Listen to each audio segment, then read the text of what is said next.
Selamat Hari Rabu, wanita Deborah, wanita yang dikasihi Allah. Apa kabar? Puji Tuhan, kita sudah mau mengakhiri bulan Oktober, tanggal 25 Oktober. Sebentar lagi kita akan Natal tahun 2023. Tidak terasa, hari waktu begitu cepat berlalu. Sebelum saya menyampaikan kebenaran firman Tuhan, mari kita berdoa sejenak. Allah Bapa yang terkasih, Allah yang kami kenal dalam nama Tuhan Yesus Kristus. Terpujilah Engkau, dimuliakanlah namamu buat kasih kemurahan-Mu yang sudah menemani kami hari lepas hari, saat lepas saat, hingga di akhir bulan Oktober ini. Bapa, mampukan saya menyampaikan kebenaran firman-Mu. Saya yang tidak punya apa-apa pengetahuan dalam pengetahuan teologi, tapi Roh Kudus memampukan saya untuk menyampaikan kebenaran firman-Mu. Biarlah semua kami yang mendengar boleh Tuhan urapi, khususnya hamba-Mu yang akan menyampaikan kebenaran firman-Mu. Terima kasih Bapa, dalam nama Yesus kami akan menyampaikan kebenaran firman-Mu. Haleluya, amin. Ibu-ibu wanita Deborah, saya akan menyampaikan tema firman hari ini adalah komitmen. Apa itu komitmen? Komitmen adalah janji. Jadi kalau saya berkomitmen, saya berjanji. Kalau 2-3 orang berkomitmen, mereka berjanji untuk sesuatu apa yang dikomitmenkannya. Inilah komitmen. Nah, saya akan menyampaikan 3 komitmen. Pertama, komitmen dalam mengiring Yesus. Mari ibu-ibu kita lihat di Lukas 9 ayat 23.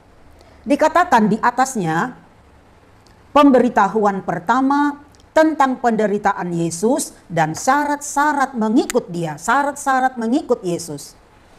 Dikatakan Yesus di sini di ayat 23. Katanya, yaitu kata Yesus kepada mereka semua, setiap orang yang mau mengikut aku, ia harus menyangkal dirinya, memikul salibnya setiap hari dan mengikut aku.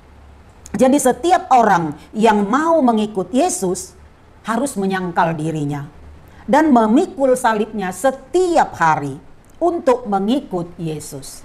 Nah, saya akan sampaikan apa itu menyangkal diri. Menyangkal diri meniadakan keinginan daging. Karena kita manusia hidup selalu dipenuhi dengan keinginan daging. Apa yang menyenangkan mata kita, apa yang menyenangkan hati kita, apa yang menyenangkan perasaan kita, selalulah itu yang menguasai hidup kita. Padahal Tuhan katakan menyangkal kedagingan. Contoh kecil aja. Bagi sebuah keluarga, suami, istri, dan anak-anak. Mereka bersepakat akan pergi jalan-jalan, menikmati pariwisata. Khususnya saat ini, orang-orang yang dari luar Jogja datang ke Yogyakarta saking banyaknya tempat pariwisata di Yogyakarta ini. Nah, mereka berjanji hari Minggu karena hari libur untuk anak sekolah. Mereka akan pergi jalan-jalan. Tapi hari Minggu itu adalah hari untuk memuliakan nama Tuhan. Hari Sabat, sebetulnya hari Sabtu, tapi sudah diglobalkan untuk hari Minggu karena hari Minggu kebangkitan Yesus. Nah, mereka mengutamakan kedagingan, pergi jalan-jalan tanpa beribadat di rumah Tuhan. Inilah keadaan sekarang. Jadi Tuhan katakan, menyangkal diri harus lebih dulu pergi beribadah ke gereja, pulang dari ibadah baru pergi jalan-jalan. Jadi mengutamakan Tuhan. Begitu juga kita mau pergi kemana aja atau begitu bangun, kita harusnya mengutamakan Tuhan. Baru yang lainnya. Inilah menyangkal kedagingan. Contoh kecil, apalagi wanita ya, senang bergosip. Semakin digosok semakin sip. Padahal firman Tuhan tidak menghendaki. Apapun kesalahan orang lain teman kita, cukuplah kita sendiri yang tahu. Tidak perlu kita kasih tahu kepada orang. Nanti orang lain akan menambahi bumbunya. Bumbu sasa, bumbu masako, bumbu yang lain-lainnya. Padahal yang kita katakan itu tidak sampai begitu. Akhirnya kita dengan teman kita itu berselisih paham. Jadi wanita Deborah, jangan biasakan menyampaikan hal-hal yang tidak baik kepada orang lain. Apapun itu perilaku teman kita atau orang. Makanya menyangkal kedagingan. Tapi mengutamakan keinginan Tuhan. Yang kedua dikatakan, kita harus pikul salib setiap hari. Setiap hari pikul salib. Apa itu salib? Penderitaan. Masalah. Seperti Yesus pikul salib sampai di bukit Golgota. Sebetulnya dari segi kemanusiaan Yesus itu sudah tidak sanggup sampai dia berdoa di bukit Getsemane. Keringatnya itu mengeluarkan darah. Bapa, kalau boleh lalukanlah cawan ini daripadaku. Cawan penderitaan, salib penderitaan. Tapi kita harus pikul salib mengiring Yesus. Semua manusia yang hidup, apapun jabatannya, presiden, raja, ratu, dan yang lainnya itu punya masalah. Makhluk hidup pasti ada masalah. Kecuali kalau kita sudah dipanggil Tuhan, maka masalah tidak ada lagi. Nah, dikatakan sini pikul salib. Contoh ya. Seseorang kena sakit penyakit sampai bertahun-tahun. Berobat ke sana kemari sampai uangnya habis-habisan, tapi tidak sembuh. Akhirnya ada orang lain mengatakan, oh di sana ada orang pintar. Bisa menyembuhkan sakit penyakitmu. Dia pergi ke orang pintar, tidak percaya lagi kepada Yesus. Ini Yesus tidak mau. Apapun masalah kita, baik suami kita di PHK, baik anak-anak kita hidupnya kena narkoba, atau keadaan kita, usaha kita yang sudah jatuh hancur, jangan pernah tinggalkan Yesus. Karena Yesus adalah juru selamat dunia, Yesus juga pengharapan kita. Orang yang berharap kepada Yesus tidak pernah kecewa. Tapi Tuhan izinkan masalah, penderitaan, Tuhan punya tujuan yang terbaik. Mari wanita Deborah, apapun masalah kita, jangan sekali-kali tinggalkan Yesus. Walaupun kita menderita di dunia, tapi tetaplah iman kita percaya kepada Yesus Sang Juru Selamat yang hidup. Ada upah bagi orang yang setia mengiring Yesus. Ini dia, komitmen mengiring Yesus. Menyangkal kedagingan, pikul salib. Yang kedua, komitmen dalam berumah tangga. Mari kita lihat dalam Matius 19 ayat 6b.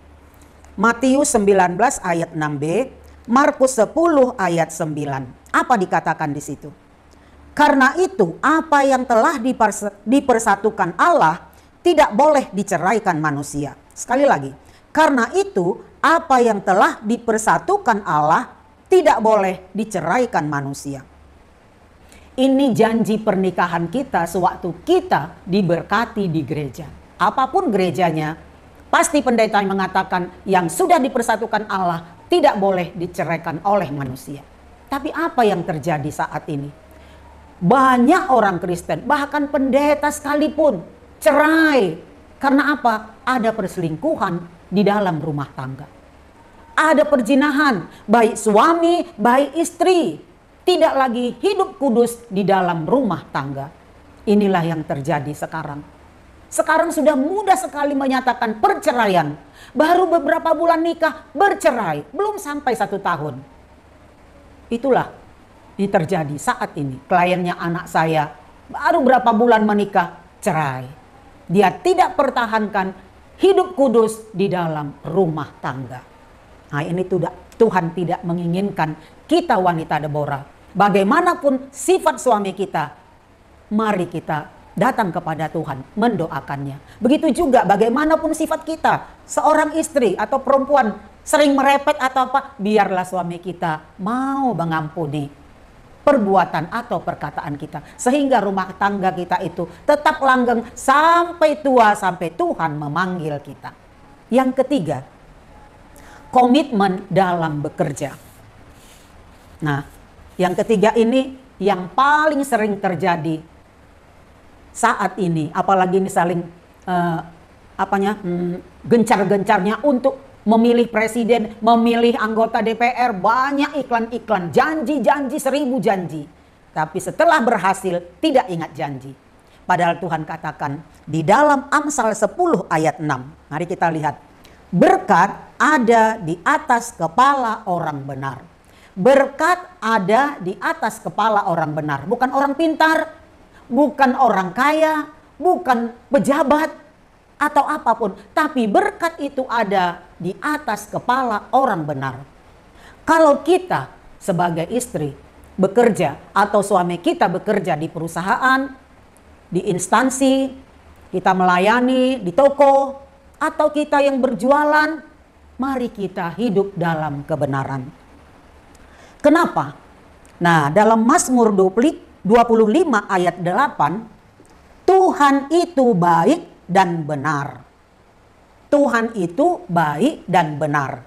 Di ayat 10 dikatakan lagi, segala jalan Tuhan adalah kasih setia dan kebenaran. Segala jalan Tuhan adalah kasih setia dan kebenaran. Makanya dalam 1 Yohanes 4 ayat 8, orang yang tidak mempunyai kasih, dia tidak mengenal Allah. Karena Allah adalah kasih. Dan Allah adalah kebenaran. Makanya Bapa kita itu ingin supaya kita anak-anak ciptaannya, wanita Deborah, hidup dalam kebenaran. Ini yang Tuhan inginkan. Jangan kita katakan wanita Deborah, wanitanya Allah, tapi hidup kita melenceng dari kebenaran. Menyakitkan hati Tuhan. Wanitanya Allah loh. Allah itu kebenaran. Jadi wanita Deborah itu hidup dalam kasih dan hidup dalam kebenaran. Kenapa? Tadi dikatakan kita harus hidup dalam kebenaran karena Tuhan itu baik dan benar di Mazmur 25 ayat 8, di Mazmur 25 ayat 10, segala jalan Tuhan adalah kasih setia dan kebenaran. Mari, wanita Deborah, kita berkomitmen mengiring Yesus supaya menyangkal kedagingan, pikul salib setiap hari. Apapun masalah kita, tetap iman kita kepada Yesus. Karena dialah juru selamat dan Yesuslah pengharapan kita. Yang kedua, komitmen dalam pernikahan. Jangan ada sampai di dalam hati kita, aku akan bercerai dengan suamiku. Sekalipun dia punya selingkuhan, tetap bertahan dalam rumah tangga. Tuhan pasti kuatkan. Ini ada satu contoh keluarga suami. Waktu kami di Siantar, dia suaminya Sianturi, kami panggil Opung.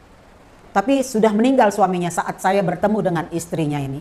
Nah istrinya ini, Opung Boru ini yang berkata, suamiku itu cakep kali. Saya itu tidak cocok mengangkat tasnya karena cakepnya dia dengan saya. Memang benar saya lihat Opung Boru ini biasa-biasa aja, tapi suaminya cakep. Banyak selingkuhannya. Tapi saya tidak mau bercerai. Biar saya nanti yang menutup matanya apabila dia dipanggil Tuhan. Luar biasa. Sampai Sianturi ini, Opung ini dipanggil Tuhan, istrinya setia mendampingi sampai ke kuburan. Inilah yang diinginkan Tuhan. Tidak ada perceraian. Yang ketiga, mari kita berkomitmen dalam bekerja, bekerjalah dengan benar. Kenapa? Berkat ada di atas kepala orang benar. Dan Tuhan itu kasih setia dan juga kebenaran. Jadi Tuhan Allah kasih dan juga Tuhan Allah adalah kebenaran. Semua komitmen yang kita lakukan ini untuk memberikan keuntungan kemanapun kita pergi. Seperti Yosua dikatakan Allah, jangan engkau menyimpang ke kiri, jangan engkau menyimpang ke kanan, supaya baik hidupmu dan diberkati Tuhan. Wanita Deborah, wanitanya Allah, hidup berkomitmen mengiring Yesus, mempertahankan pernikahan, dan dalam pekerjaan hidup dalam kebenaran. Tuhan Yesus memberkati. Mari kita berdoa. Allah Bapa yang terkasih, Allah yang kami kenal dalam nama Tuhan Yesus Kristus. Bapa, godaan-godaan dunia ini semakin merajalela. Tapi mampukan kami Roh Kudus untuk menjadi pelaku firman-Mu, berkomitmen mengiring Yesus, mempertahankan rumah tangga kami. Jangan sampai ada perselingkuhan dan hidup kami hidup dalam kebenaran seperti Allah adalah kebenaran. Tanpa kekuatan Roh Kudus kami sering jatuh di dalam dosa. Tapi kami mau Roh Kudus yang ada di hidup kami ini lebih berkuasa daripada roh dunia. Jadikan kami wanita Deborah, wanitanya Allah yang selalu memberi yang terbaik melalui perilaku kami terhadap Tuhan Yesus Kristus. Terima kasih Bapa, hamba-Mu selesai menyampaikan firman-Mu, tapi firman ini akan berakar, berurat, berbuah dan menjadi rema dalam kehidupan kami. Dalam nama Yesus, kami peralaskan doa kami ini. Haleluya. Amin.